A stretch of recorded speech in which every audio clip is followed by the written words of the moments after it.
Une lettre, un mot, une phrase, une histoire. Tout est parti de là. Tout. Le besoin irrépressible de devoir transmettre une création. Une création venant de la chair et du sang. Bienvenue dans Redécouvre les classiques. Dans l'univers Tim Burton.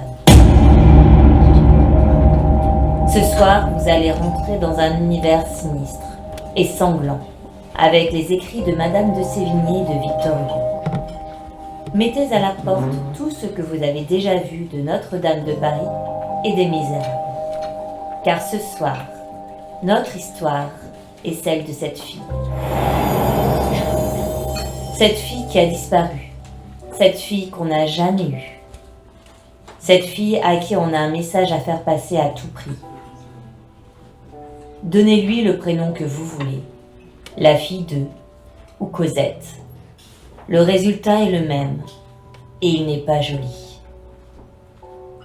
Quand une belle histoire ne rime pas avec une fin heureuse, quand une phrase bien tournée tourne la situation au drame, quand un mot résonne dans un silence, quand une lettre ne s'écrit pas. Rentrons à présent dans une chambre où une mère désespérée essaye d'écrire à sa fille qui n'est plus. L'insomnie est présente chaque soir, rendant une mère plongeant dans la folie de la nuit et dans ses illusions.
Ma douleur serait bien médiocre si je pouvais vous la dépeindre.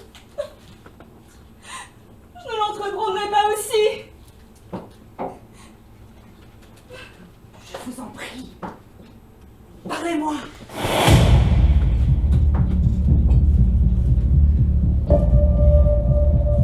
J'ai beau chercher ma chère fille, je ne la trouve plus.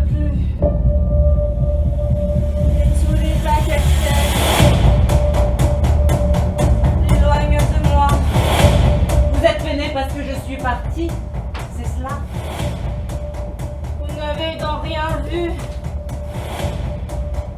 Je m'en allais à Sainte-Marie, toujours pleurant et toujours mourant. Et me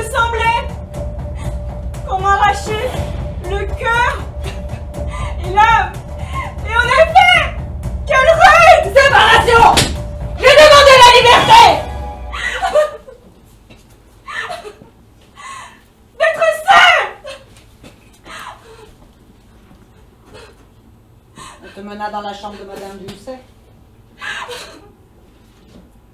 On me fit du feu. Agnès me regardait sans me parler. C'était notre marché. J'y passais jusqu'à 5 heures sans cesser de sangloter. Toutes mes pensées me faisaient mourir.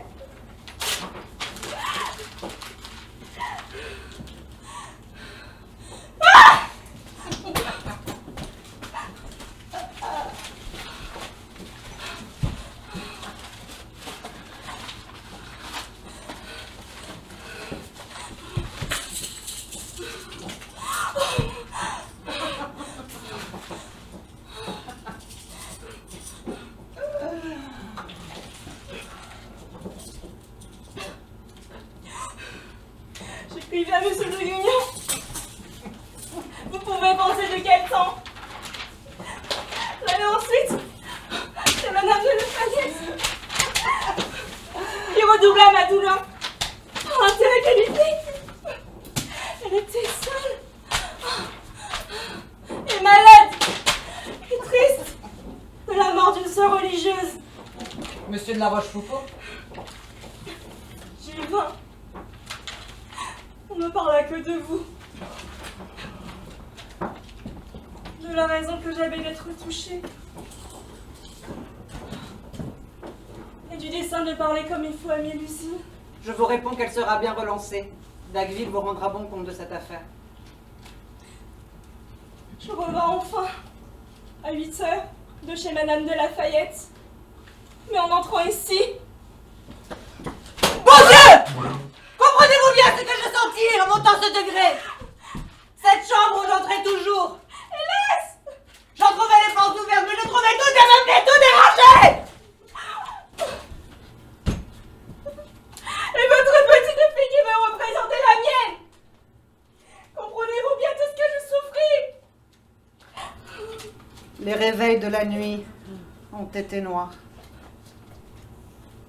Et au matin, je n'étais point avancé d'un pas pour le repos de mon esprit.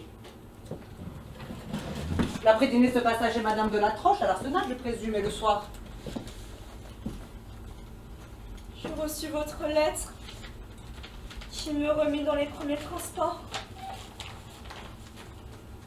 Et ce soir, j'achèverai. Celle-ci chez Madame de Coulanges, où j'apprendrai des nouvelles, car pour moi, voilà ce que je sais.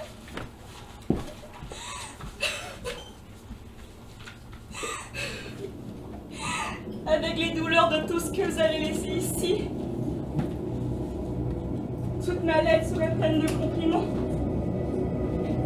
Si je voulais...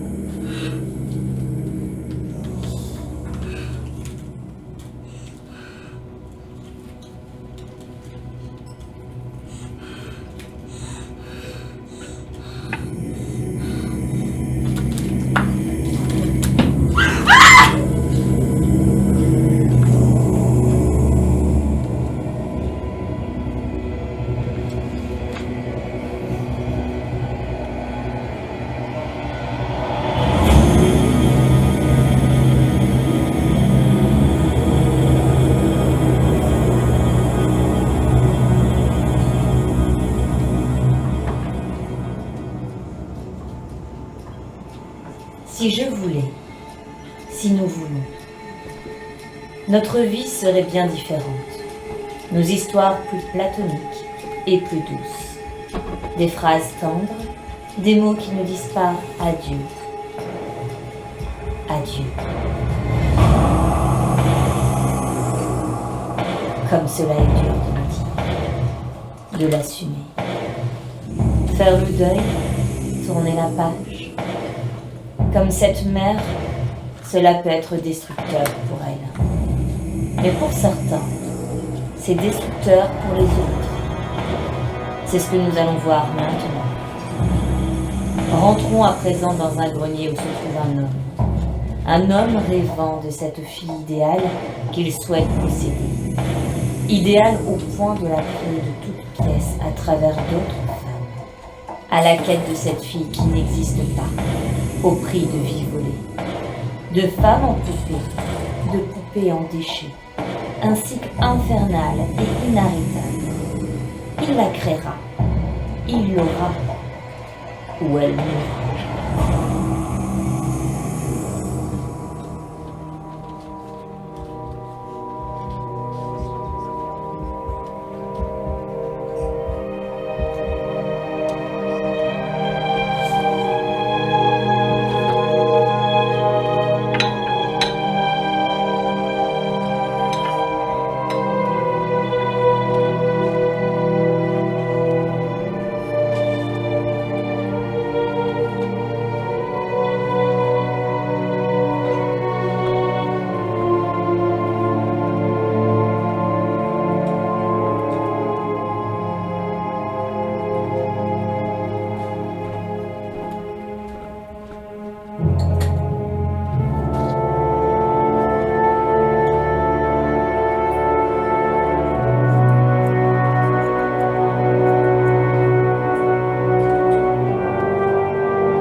Quasimodo?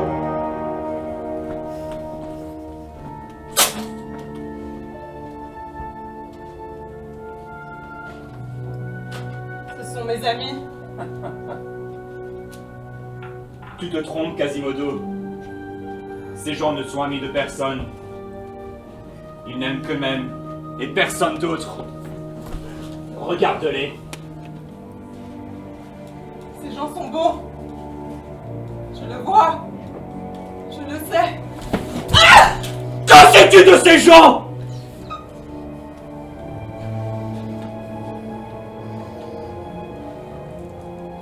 Je ne veux pas que tu sois triste.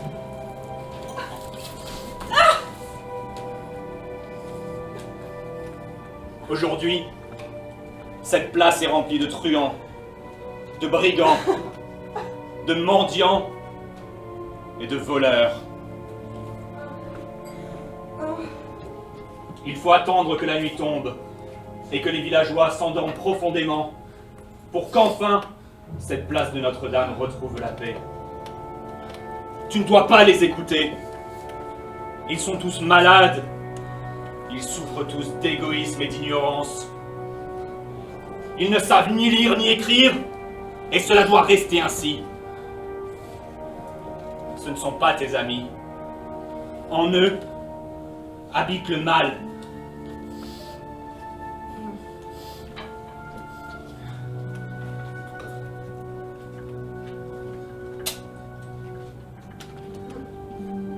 Je ne veux pas que tu sois triste.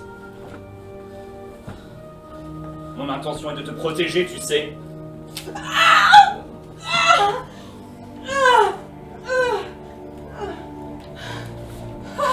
Je serai toujours là pour te protéger.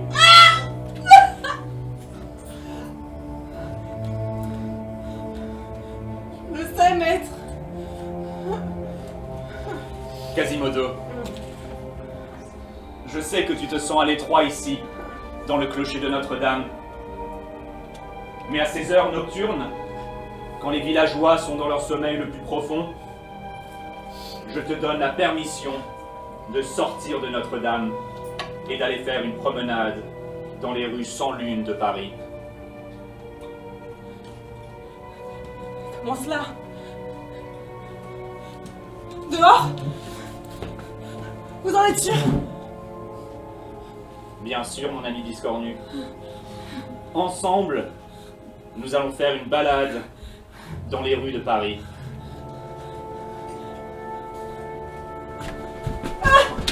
Esmeralda?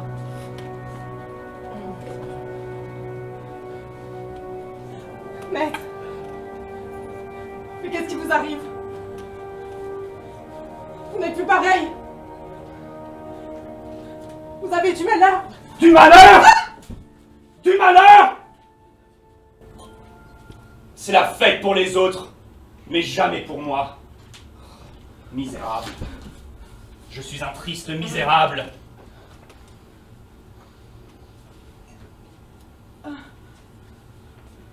Que puis-je faire pour vous, maître? Va me chercher, Esmeralda. Elle est si belle. Tant pis pour elle. Est-ce de ma faute si elle danse, si elle est vivante? Est-ce de ma faute si la beauté existe? Est-ce de ma faute si elle m'a ensorcelé, si elle m'a envoûté, tout comme les autres? Que dites-vous? Va me la chercher, tout de suite! Mais non! Esmeralda! Esmeralda, viens! Mais lâche-moi! Viens avec moi! Je t'en prie, lâche-moi!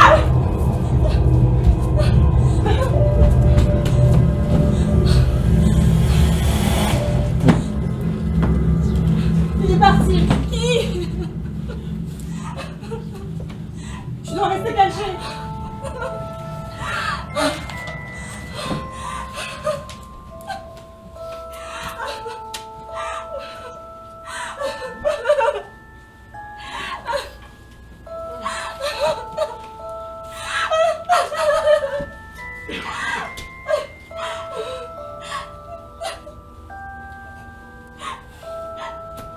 N'aie pas peur! Je ne te ferai pas de mal. Merci. Tu t'es blessé à la main? Laisse-moi regarder. Je vais soigner tes blessures.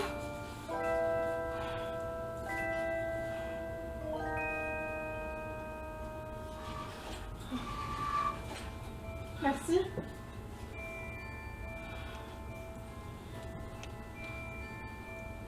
Tu entends ce que je te dis? Mais les gens disent que tu es sourd. Oui, je le suis. Les sons des cloches m'ont rendu sourd. En plus de difforme et bossu, je suis sourd. Mais je peux lire sur les lèvres.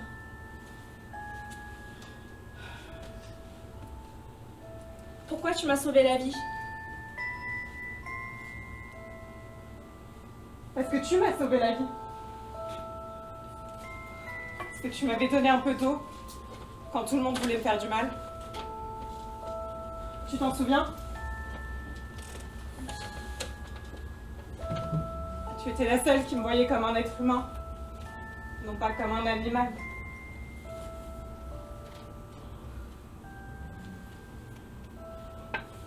Tu seras en toute sécurité ici. Viens, suis-moi.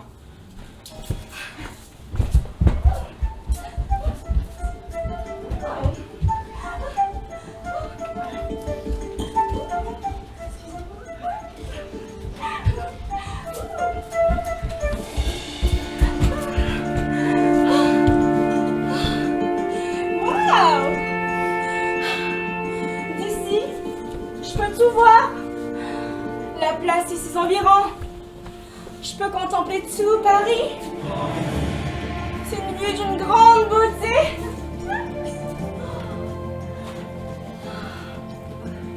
Pas aussi belle que toi, Esmeralda.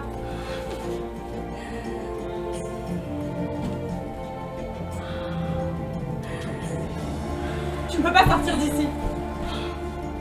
Ils t'attendent en bas pour t'emprisonner. C'est un lieu sûr. Tu seras en toute sécurité.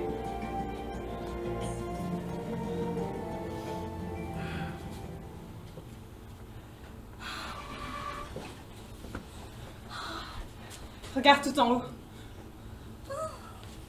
Mais ce sont les cloches de Notre-Dame.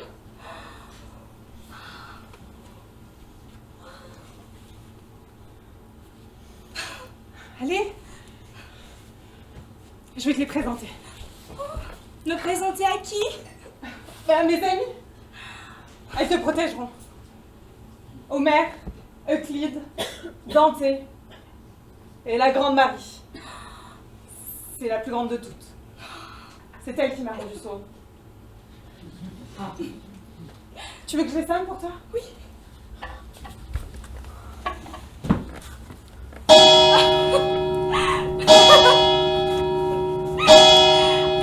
Arrête! Je t'en prie! Arrête!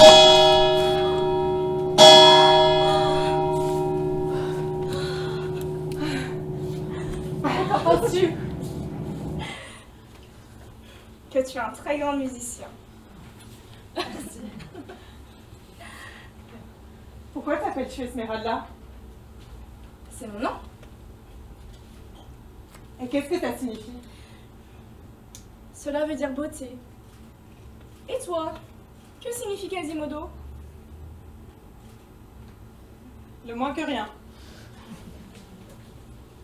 Jamais je me suis sentie aussi laid. Puis que je me trouve devant toi, une femme si belle. Tu es si précieuse, lumineuse. Et moi je suis si laid. Horrible et moche. Mais je suis un être. Un être avec des émotions. Qui n'entend pas mais qui comprend. Et je ne veux pas que tu penses que je suis un animal. Même si les gens m'insultent. Me traitent de monstre. De bête difforme, de gargouille. Leurs lèvres bougent mais de la mauvaise des façons. Si je suis sourd, ils sont aveugles. Car ils n'arrivent pas à voir qui je suis vraiment. Je suis juste un être humain. Tout comme vous. Tout comme toi. Ne sois pas si triste, Quasimodo. Grâce à toi, je suis en vie. Tu es bon. Tu as un cœur tendre et honnête. Tu m'as démontré que tu avais beaucoup plus d'humanité que d'autres. Merci Esmeralda. Je vais te chercher un peu de nourriture. Pour manger. Attends-moi ici, d'accord?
Tu es venu jusqu'à moi? Cela était plus facile que je croyais. Que fais-tu ici? C'est ma cathédrale. Ici, je suis le maître des lieux. Et tout ce qui se trouve dedans m'appartient. Laissez-moi. Jamais je ne vous appartiendrai. Si tu étais plus soumise, je te sauverais la vie. Mais comme tu es rebelle, comme tu ne veux pas te soumettre à mes ordres, alors tu dois mourir. Soldats! Soldats! Emprisonnez-la au cachot de la prison. Lâchez-moi. Je suis innocente et vous le savez. Vous aurez ma mort sur votre conscience.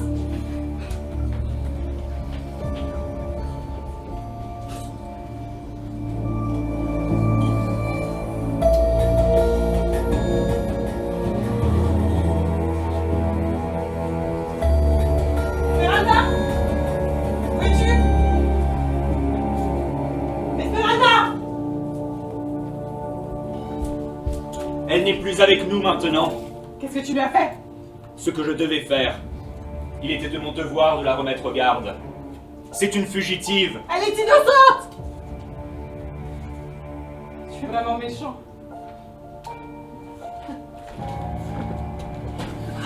Ça me rend si triste que tu me dises tout cela, Quasimodo. D'autant plus que tu pourrais être toi aussi pendu pour avoir essayé d'éviter l'exécution de cette sentence. Ah, c'était donc toi? C'est toi qui as tenté d'assassiner le capitaine Phébus. Tu as de la haine envers Esmeralda parce qu'elle est libre. Tu es jaloux. Et tu l'aimes.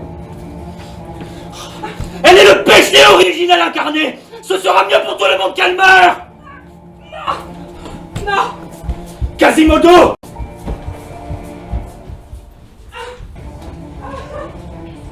Reviens!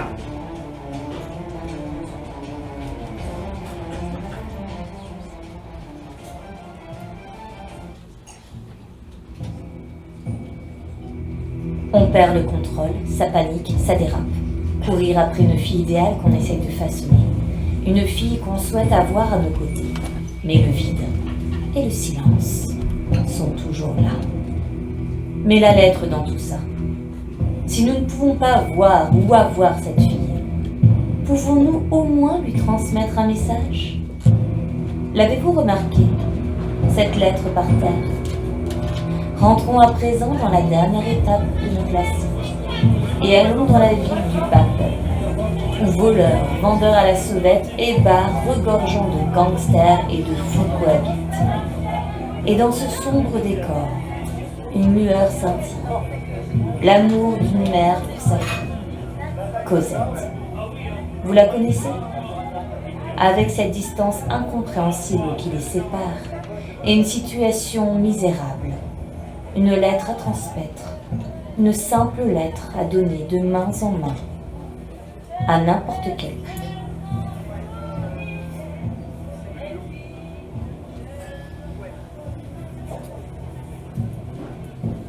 Bonsoir, messieurs.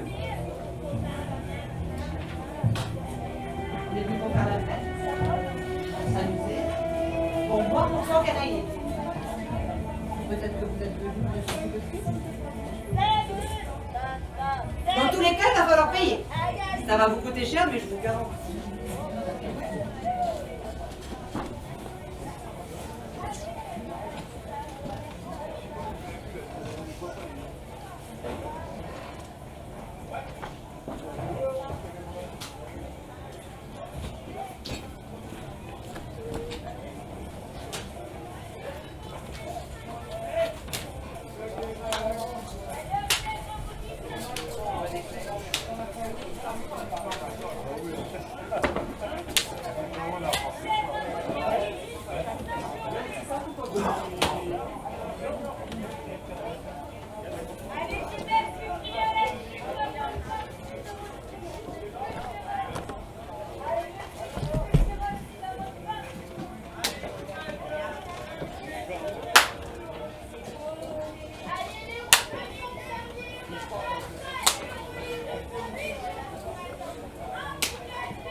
Monsieur? Vous cherchez de la compagnie? Oh non. Oh non, non.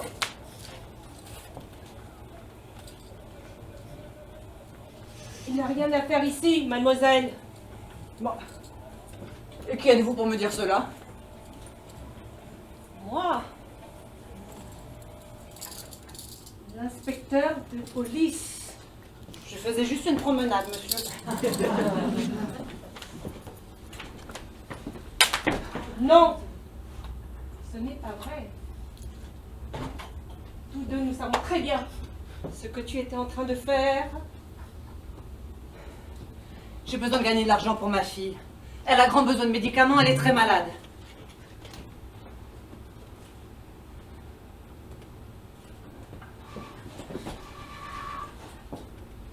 Eh bien, cherche un travail. Vous croyez que je ne l'ai pas cherché en vain, monsieur? Personne ne veut me donner un emploi dans cette maudite ville! Cela m'est égal. Je ne veux plus te voir ici. La prochaine fois, je t'emmènerai au commissariat et tu dormiras au fond d'une cellule.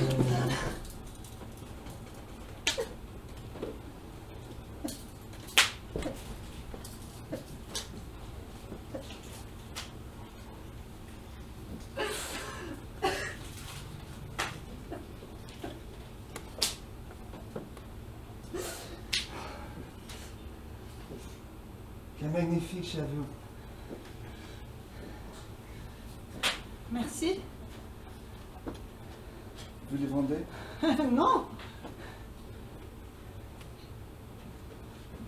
Combien tu m'en donnerais? 10 francs. 10 francs.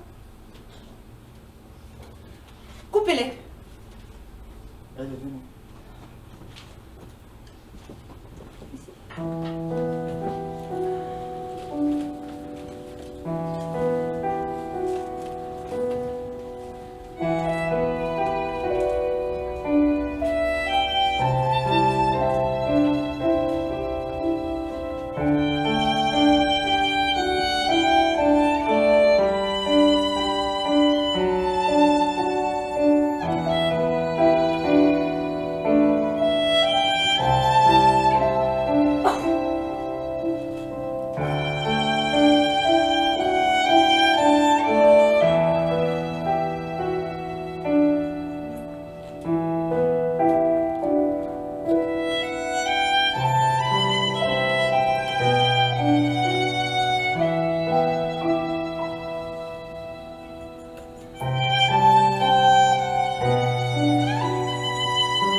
C'est pas suffisant pour Cosette.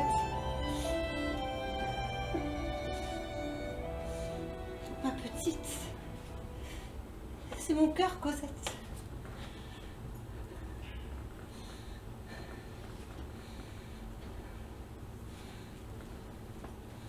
Entre-temps, si vous me sauriez un peu, je pourrais peut-être vous aider. Jolie jeune femme. Désolée, mais je ne suis pas d'humeur à sourire. Vous les vendez? Quoi? Vos dents. Combien tu m'en donnerais?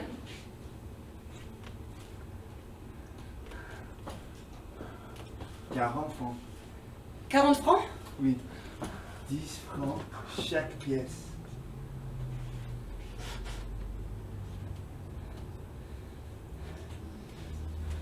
D'accord. Allez, venez.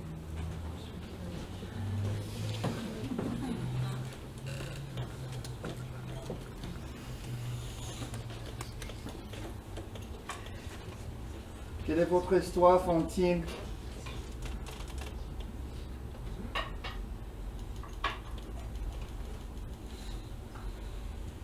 Un sociétaire qui achète un esclave.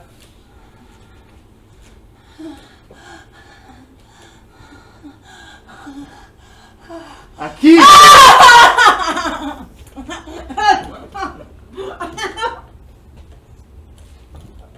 À la misère?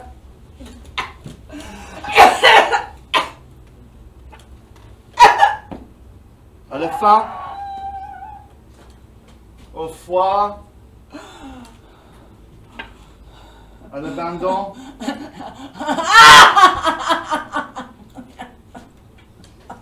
À l'isolement?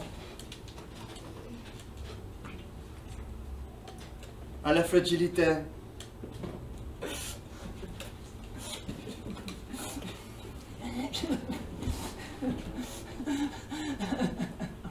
Au désespoir?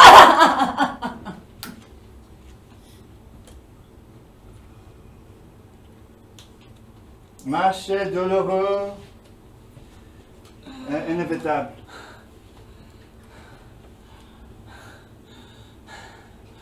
Mon âme coupée en petits morceaux.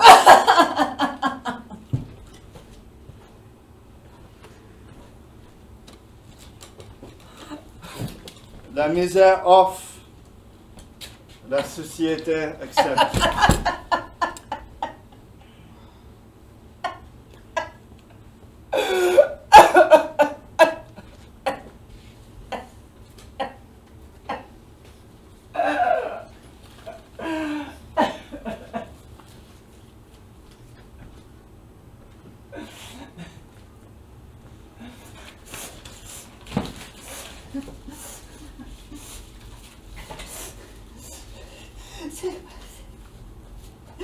C'est toujours pas suffisant. Toujours pas suffisant. Quels sont tes tarifs? Désolé, pas maintenant. Quels sont tes tarifs, petite? Laissez-moi tranquille, monsieur. Mais tu es horrible. Laide comme tu. Et en plus, tu n'as plus aucun temps. Laissez-moi faire, monsieur. Laide! Monstrueuse! Horrible! Misérable!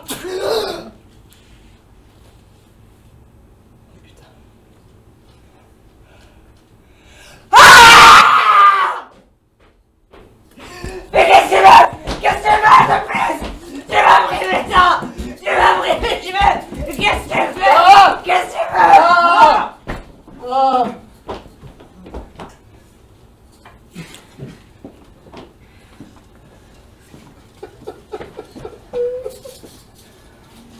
Vous êtes en état d'arrestation. Accompagnez-moi jusqu'à votre cellule. Je n'ai rien fait de mal, je me suis seulement défendue. Vous avez attaqué un homme respectable. C'est pas un homme. Et encore moins respectable. Vous en avez pour 6 mois. 6 mois? Je peux pas rester enfermée pendant 6 mois, monsieur Jabert, je vous en supplie, ayez pitié. Ayez pitié. Vous avez manqué de respect envers moi, qui incarne l'autorité. Et cette maudite a insulté et attaqué un honnête citoyen. Merci, inspecteur Jabert. Écoutez-moi, s'il vous plaît. Que va-t-il se passer pour Cosette, ma fille? Je dois encore plus de sang-froid au Thénardier. Je vous en supplie, monsieur Jabert, ayez pitié, monsieur l'inspecteur. 6 mois. Pitié. Un instant, s'il vous plaît. Pardon, monsieur.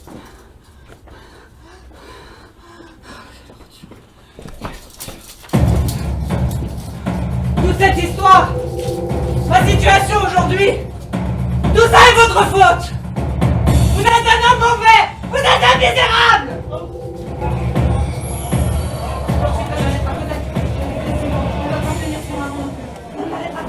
S'il te plaît.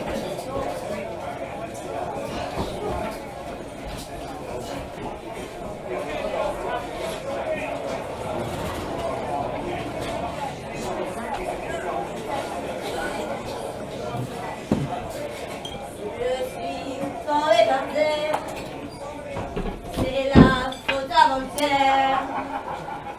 Le nez dans le ruisseau, c'est la faute à Rousseau. Oui. Regardez-moi.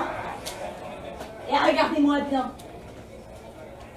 Moi, je suis la pauvreté, l'ignorance, la faim, la misère, la malchance, le malheur. Et parfois même, le vol, la délinquance. Mais je suis aussi la noblesse des paumés, la dignité des expulsés, et surtout, je suis l'espérance. Je vais vous montrer ma vraie identité. Je suis Gavroche. Gavroche le gamin, Gavroche le vilain, Gavroche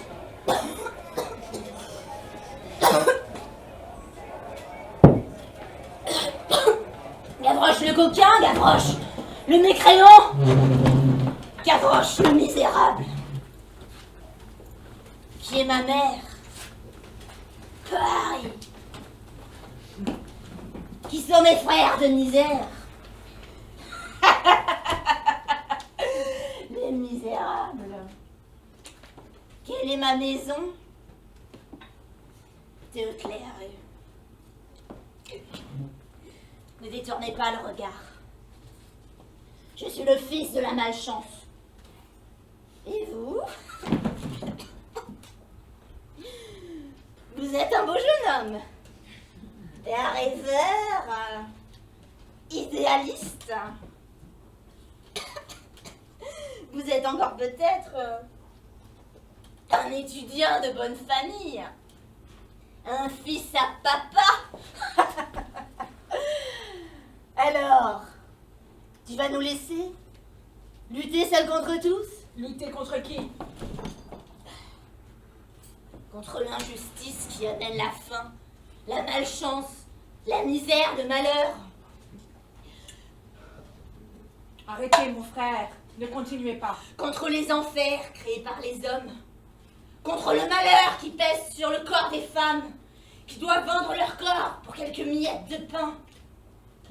Contre l'ignorance des enfants qui cruellement les condamnent. Contre le... Je suis convaincue. Dites-moi comment je peux lutter auprès de vous. Donc vous rejoignez la lettre? La bande de mécréants. De bandits révolutionnaires. Sois étudiant de bonne famille. Élève tes paroles vers la lumière. Je suis Gavroche. Et moi, Marius, au service du peuple. Maintenant, Marius chante avec moi.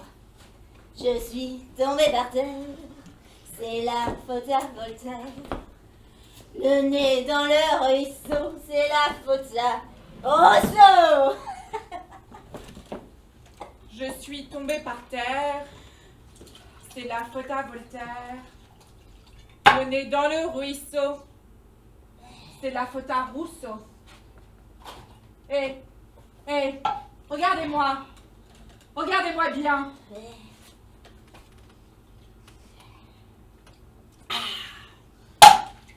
Moi, je ne suis pas le fils de la pauvreté, de la faim, de la misère, de la malchance, du malheur.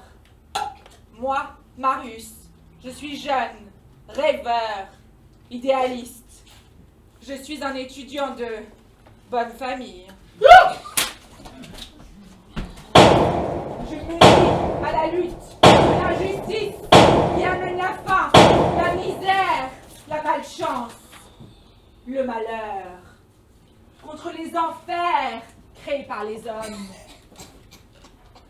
contre le malheur qui pèse sur le corps des femmes qui doivent vendre leur corps pour quelques miettes de pain, contre l'ignorance des enfants qui cruellement les condamnent. Lâchez-moi. Pauvre appétit. Elle a pris peur. Attends. Prends-la. Tu peux me la prendre. Je te la donne. Pardonnez-moi d'être là. Vous me reconnaissez?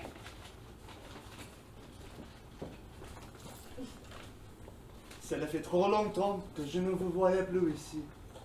Ah mon Dieu, ce n'est pas vrai. Vous jouez avec moi.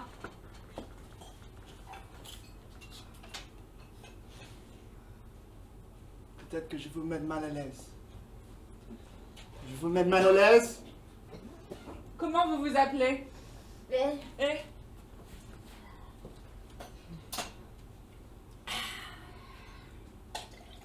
Cosette!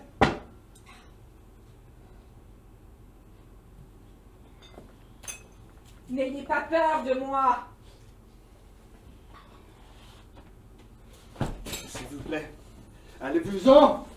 Tout de suite! Demain, je reviendrai. Le jour d'après aussi. Et le lendemain. Ne disparaissez pas encore une fois. Au revoir. Ma chère Cosette, pouvez-vous m'attendre à l'entrée du parc? J'aimerais être seul ici, 1 minute seulement. Du silence, mais de pensée. Marius et Cosette, ils ne se parlent pas. Ils ne se saluent pas. Ils étaient de parfaits inconnus. Rien au monde n'aurait permis d'affirmer qu'ils auraient pu croiser en ce lieu. Ouf! Il faut qu'elle reste cachée et que je la protège. Que cela soit sa mère ou les personnes luttant contre la justice. Personne ne la retrouvera.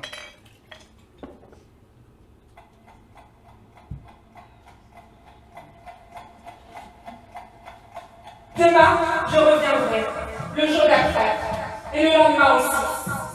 Ne disparaissez pas encore une fois. Il tient sa promesse, aidé par le breuvage délicieux de la taverne. Il reste là, se noyant dans l'alcool autour de pseudo-amis et d'espions qui le suspectent de trafic humain. Le temps passe, les heures s'écoulent, les verres s'enchaînent et les esprits s'échauffent.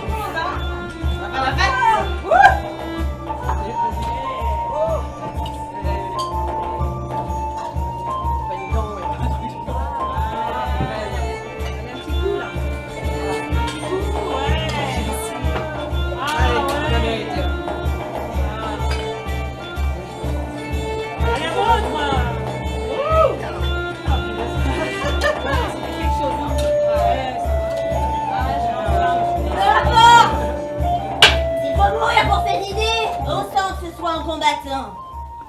Et jusqu'à la dernière. Pourquoi tout le monde doit mourir? Vous qui avez des épouses, des mères, des enfants, pensez à eux. Je vous en supplie. Qu'est-ce que vous faites ici? Accomplir mes devoirs. Vous savez que nous allons devoir tous mourir pour la révolution? Oui, s'il doit en être ainsi.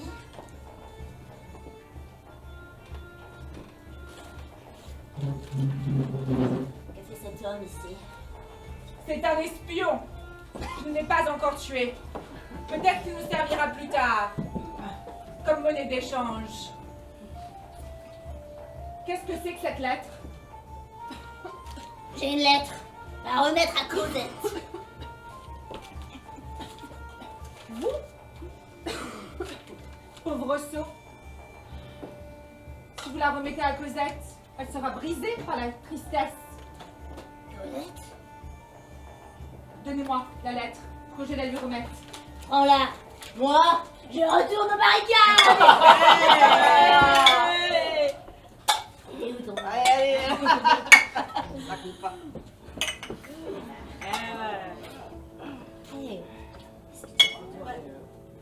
Tu veux pas? Allez. Bon, c'est bon. Pour la révolution! Pas de stress. Pour la révolution! Pour la révolution. Allez, pour la Ne révolution. soyez pas timides! Pour la révolution!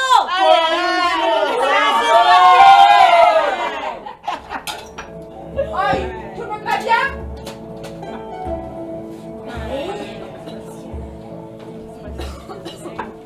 Du côté des gardes nationales, il y a un peu de blessés. Et non mais attends.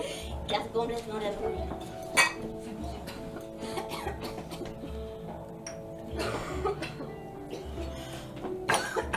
Gavroche! Gavroche, où vas-tu? Reviens!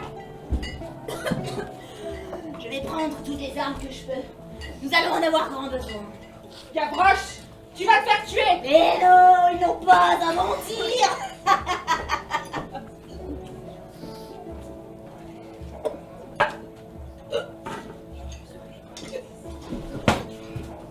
Non! Gavroche! Ils ont tué un enfant! Assassin! Ce n'était qu'un enfant. Maintenant, je ne peux plus rien faire pour le sauver. Imprudent! Ce n'était qu'un gamin.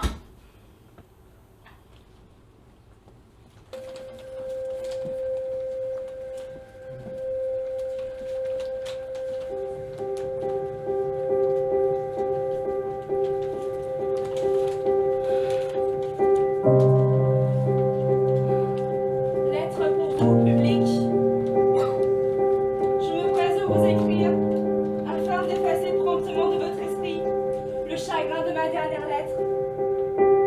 Il est vrai que j'étais de méchante humeur. Je n'eus pas la docilité de démonter mon esprit pour vous écrire. Je tremblais ma plume dans mon fiel, et cela composa une sotte lettre amère dont je vous fais mes excuses. Si vous fussiez rentré 1 heure après dans ma chambre, nous nous fussions moqués de moi ensemble. Mais on parle fort ici.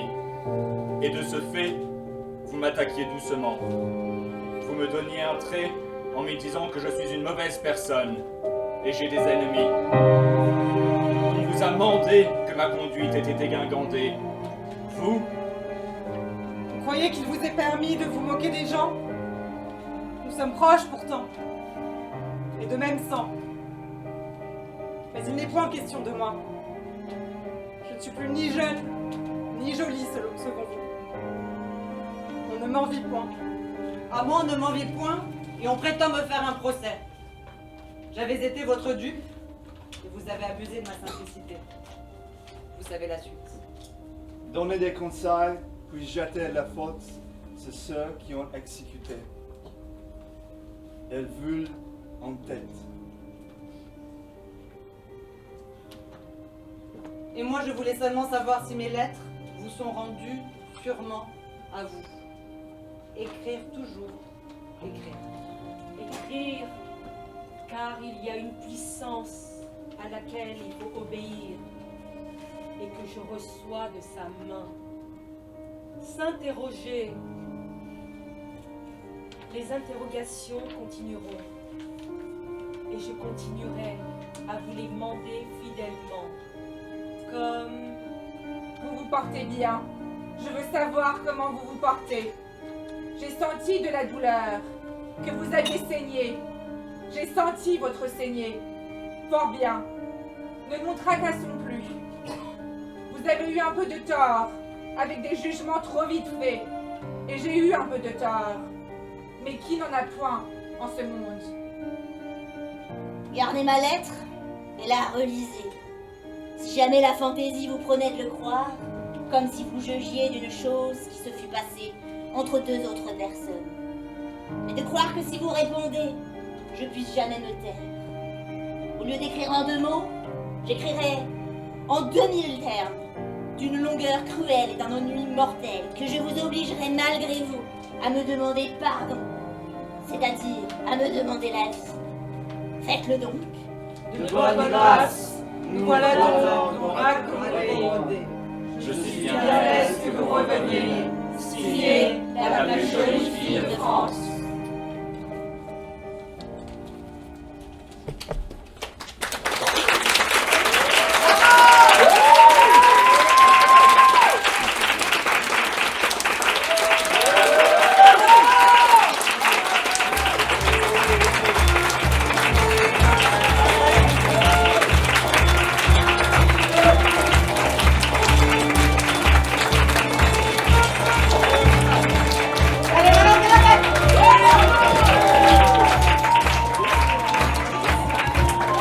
Merci beaucoup. Nous allons faire un petit entracte de 15 minutes avant la seconde partie.